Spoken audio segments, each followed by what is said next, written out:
ಬೇರೆ ಬೇರೆ ಪೇಪರ್ ರೀತಿಯಲ್ಲೆಲ್ಲ ಬಂದಿದೆ. ಅಲ್ಲಿ ಗಲಾಟೆ ಆಗಿದೆ, ಇಲ್ಲಿ ಗಲಾಟೆ ಬಂದಿದೆ. ನಾವು ಪೇಪರಲ್ಲಿ ಮಾಡಿ ನೋಡಿದ ಹೊರತು ನಾವು ಬೇರೆ ಎಲ್ಲಿ ಕೂಡ ನಾವು ಅದನ್ನು ನಮ್ಗೆ ಯಾರು ಲಿಖಿತವಾಗಿ ಯಾರು ನಮಗೆ ಕೊಡಲಿಲ್ಲ, ಲಿಖಿತವಾಗಿ ಯಾರು ನಮಗೆ ಲೆಟರ್ ಕೊಡಲಿಲ್ಲ. ಆದ್ದರಿಂದ ಒಂದು ವೇಳೆ ಸಂದರ್ಭದಲ್ಲಿ ಯಾರು ಲಿಖಿತ ಕೊಟ್ಟರೆ ನಾವು ಸರ್ಕಾರದ ಗಮನಕ್ಕೆ ತಂದು ಮುಂದಿನ ಕ್ರಮವನ್ನು ನಾವು ಕೈಗೊಳ್ತೇವೆ.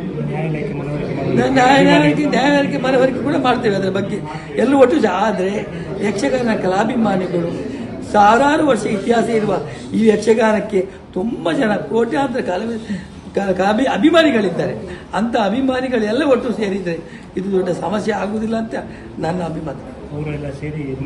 ಅವರೆಲ್ಲ ಸೇರಿಕೊಂಡು ಇದು ಯಾಕೆ ಆಗ್ತದೆ, ಯಾವ ರೀತಿಯಲ್ಲಿ ಗಲಾಟೆ ಆಗಲಿ, ಕಾರಣ ಏನು, ಇದರ ಉದ್ದೇಶ ಏನಂತ ನಿಜವಾಗಿ ನಮಗೆ ಗೊತ್ತಿಲ್ಲ. ಆ ಉದ್ದೇಶ ಅದೆಲ್ಲವೂ ಆ ಕಲಾಭಿಮಾನಿಗಳೇ ಅದು ಕಂಡುಹಿಡಿಬೇಕು ಅಂತ.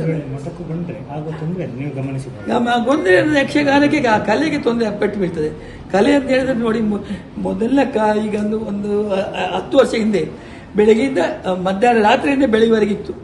ಈಗ ಯಾಕೆ ಇರಲಿಲ್ಲ ಅಂತ ಹೇಳಿದ್ರೆ ಈಗೆಲ್ಲ ಮಾಧ್ಯಮದಲ್ಲಿ ಬೇಕಾದಷ್ಟು TV ಮಾಧ್ಯಮದಲ್ಲಿ ಬರ್ತಾ ಉಂಟು, ಮತ್ತು ಲ್ಯಾಪ್ಟಾಪು ಮೊಬೈಲು ಎಲ್ಲದರಲ್ಲಿ ಬೇಕಾದಷ್ಟು ಪ್ರೋಗ್ರಾಮ್ ಎಲ್ಲ ನೋಡಿ ಅಷ್ಟು ಹೊತ್ತು ಒಂದು 6 ಗಂಟೆ ಕೂತ್ಕೊಳ್ಳಿಕ್ಕೆ ಯಾರಿಗೂ ಸಾಧ್ಯ ಇಲ್ಲ ಅಂತ. ಈಗ ಒಂದೆರಡು ಗಂಟೆ ಕೂತ್ಕೊಳ್ಳಿಕ್ಕೆ ಕಷ್ಟ ಆಗ್ತದೆ.